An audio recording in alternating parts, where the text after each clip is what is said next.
Well, hello again. This is Ray from AppliCad. Had this little job come in the last day or two, asking for assistance on how do we model this and get the right result. And the answer is pretty straightforward, actually. What you have to remember with complicated jobs is that, generally speaking, a complicated roof is a series of simple roofs.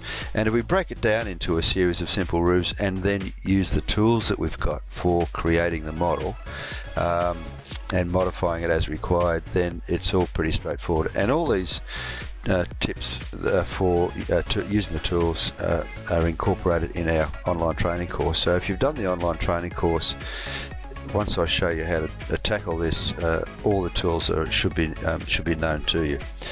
Okay, so first things first, we import the underlay image. This was opened up from a PDF document, and then I use the construct roof track outline dialog box to scale and rotate. Now I've already scaled it, but let's check the scale. So here's the check measure button, and we zoom right in and get the center of the line, and we go down the other end, and on the way it's 38'1". So we come down here and check the other end, and if I've scaled it correctly, it should be about 38 feet, and it's 7/64 out. Well, that's a bit of a bother. Never mind. It's right, it's been scaled, it's correct. So now we're ready to go. So we go to Digitize, and digitizing only because it's quicker and easier. This job is well dimensioned, so you might decide to use the dimensions, but I find it's just as precise, and we can type the dimensions if we wish to.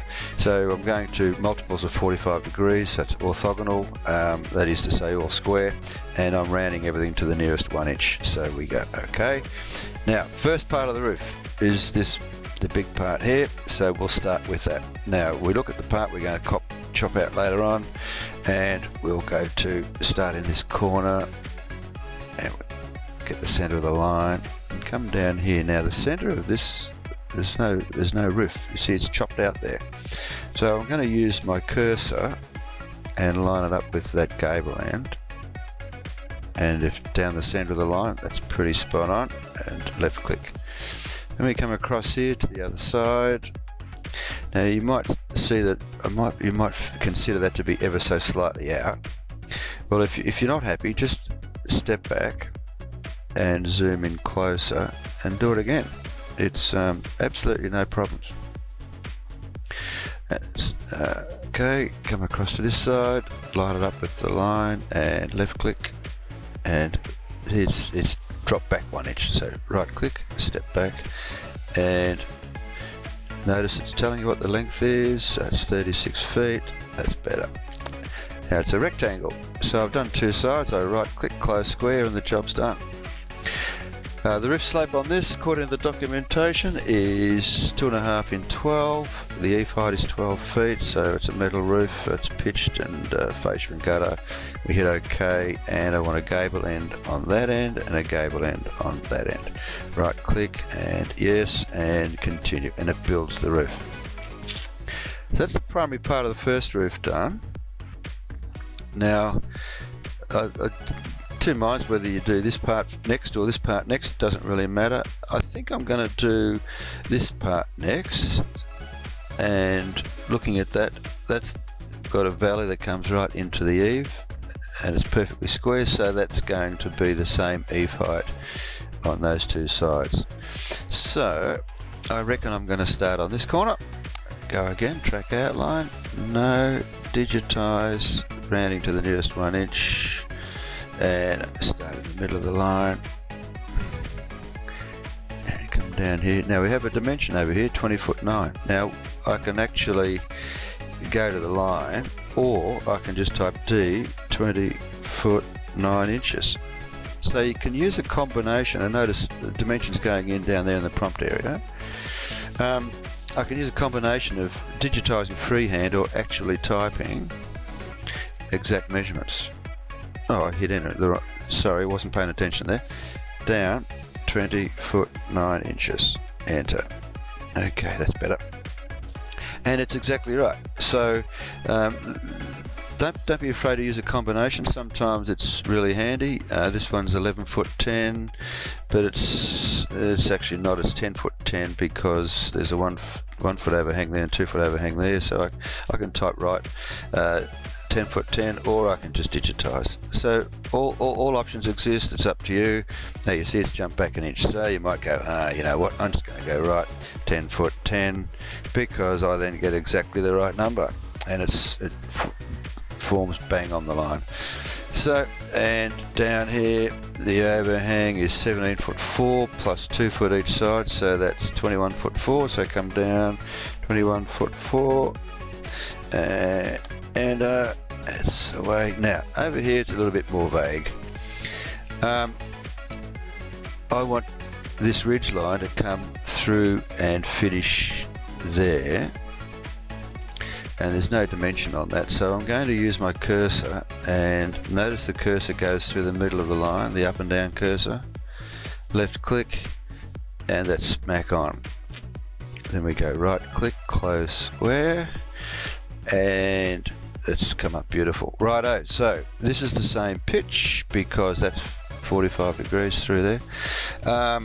And the eve height's the same because the valley comes into that corner, so we hit OK, and we want a vertical plane on that end, and we want a vertical plane on that end, and yes, and continue.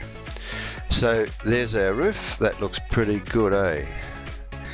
Now what we have to do is join the two together, so we go to modify roof, intersect planes, and I'm going to just, now I can do it, there's a couple of ways. I mean, I could say just select the planes or just tell it to do all of them. So I just tell it to do all of them. It's quicker and easier, and it goes bam and does it. Now this is the reason we've done this. Notice in trying to recreate that roof, it didn't quite have all the information it needed. If we go to the isometric view and spin it around, you'll see why. So there was by cutting that through there was no line for it to rejoin those two planes. So we just use our Smartlines functions, and we can, what will we do? Let's just copy a line. So just copy that line, middle button, snap it into there, and then trim it to a corner between there and there. No, not that one. That one. Yep.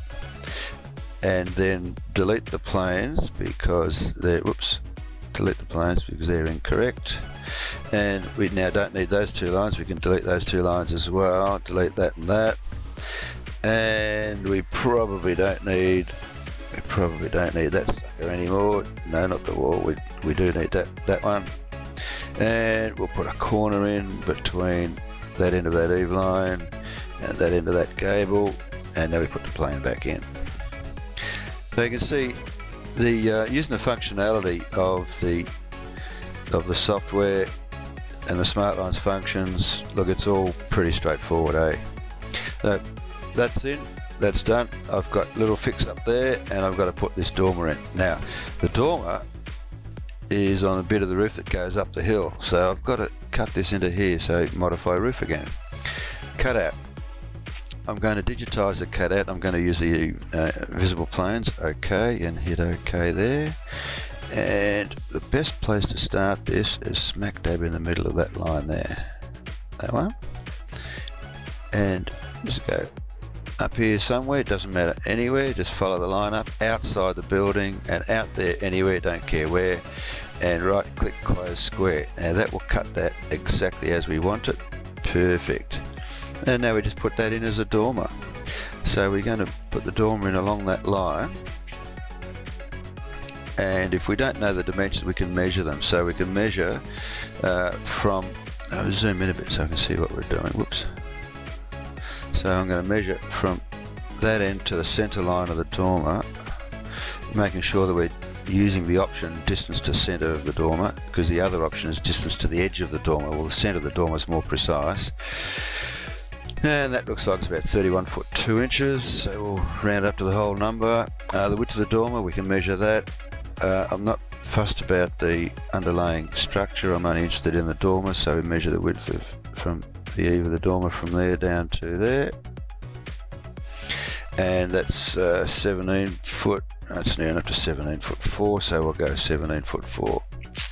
Front overhang, we measure that from there out to there. That's near enough to 3 feet, and we hit preview because the setback's 0, so it's on the eave. The valley comes right to the eave.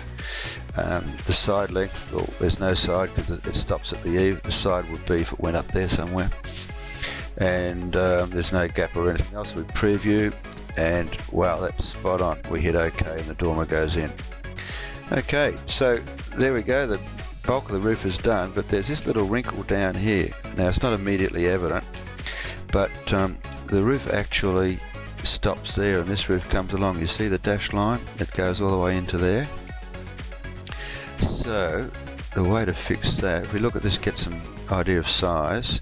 So it's 2 feet to there, 2 feet to there, that's 4 feet, and there's another 2 foot overhang there. So there's, curiously, nice round numbers like this architect, multiples of 2. Let's go to the isometric view. It's a whole lot easier to work in isometric view, and we'll spin it around to where we're going to work. And now we can start playing with this to get what we want. The planes to be affected are this one and this one. So under our Smartlines functions, we delete those 2 planes because we don't want them anymore. Now we want this line to be 6 feet longer. So we use trim, not that line, it's the wall, the fascia line, yes. And I'm going to trim it to length, and I'm going to add 6 feet, so plus 6 feet. Okay, and that's gone in there. Now I want a bit of a sloping line that goes up there, so I'm going to copy that bit of gable line and middle button snap it into there. Then I'm going to trim that to a corner, make a corner, and I don't need that gable end plane because I'm going to trim that corner back. Now, once you get a plane that's finished, it's always good to get it in and finish it off, because then it locks the plane in and you can't screw it up by doing something incorrectly later on. Okay, so now we've just got to fix this part, and what we want to do is take that back 4 feet. So I'm going to trim that one to a length, and I'm going to subtract 4 feet. Okay, and I'm going to copy that valley line and snap it into there. And I need a bit of a line which goes horizontally. That ridge line will do for my purposes. Middle button, snap that into there. Make a corner out of that line and that line. Now that ridge line is not actually a ridge line, so double click it and turn that into, whoops, not fascia only. We want it to be fascia and gutter. That's better. And now we put the plane in. No, yes, go. Done. Okay, so there's that roof. Now it looked pretty complicated to start with, but it 10 minutes work, and if I wasn't explaining it would be a bit less. If there's that's basically done, and now you use all the tools for checking it to make sure it's all correct. If you don't like the wall lines there because it makes the place look untidy, we just turn the walls off, and we're good to go.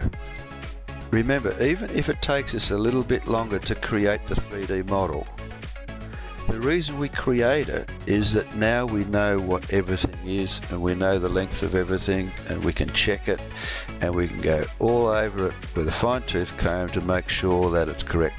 Because if the model is correct, then our takeoff is correct, and they are the critical things. So you'll notice here that we've got a little bit of extra line there which is not supposed to be there, you see. Now had I not checked this, I would never have found that. So it's all part of the process of checking, and we'd end up with a little bit of extra line there that we'd have to pay for. And so the whole purpose for modelling in 3D is that we have all this information, and that's the reason we do what we do. Righto, hope that was helpful. If there's anything else we can do to help, drop us a line at any time, and we'll do our best to help you out. Thanks for paying attention, and we'll see you on the next video.